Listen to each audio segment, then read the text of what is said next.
In 1965, an unforgettable warning was broadcast for all to hear. 54 years later, it's sadly come true.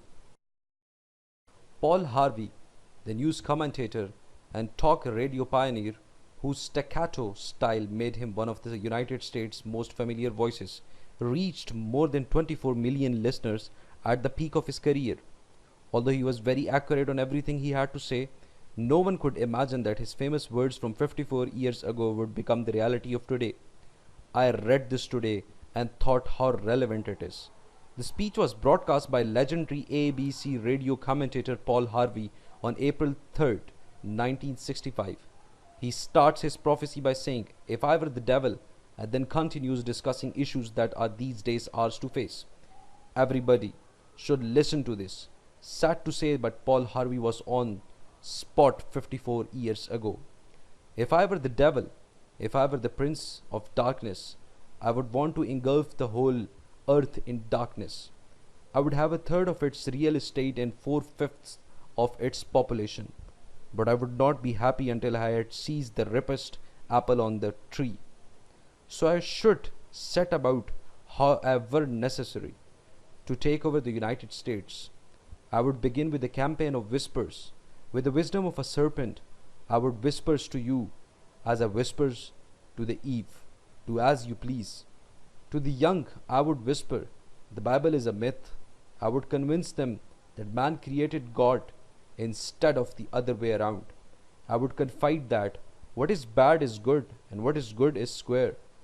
In the ears of the young married, I would whisper that work is debasing, that cocktail parties are good for you. I would caution them not to be extreme in the religion, especially Orthodox or Islam.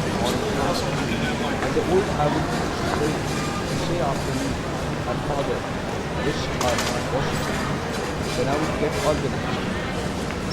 I would educate families in how to make beautiful literature, exciting so that anything else could be dull, uninteresting.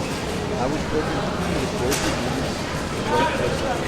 I would infiltrate unions and urge more loafing, less work, idle hands, usually work for me. I would peddle narcotics to whom I could. I would sell alcohol to ladies and gentlemen of distinction. I would tranquilize the rest with pills.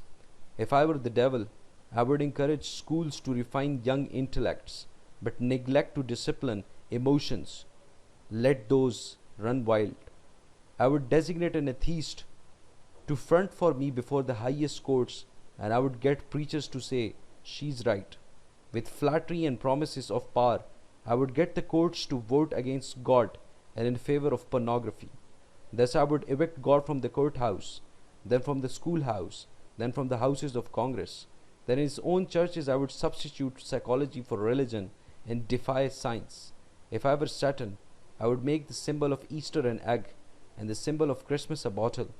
If I were the devil, I would take from those who have and give to those who wanted until I had killed the incentive of the ambitious.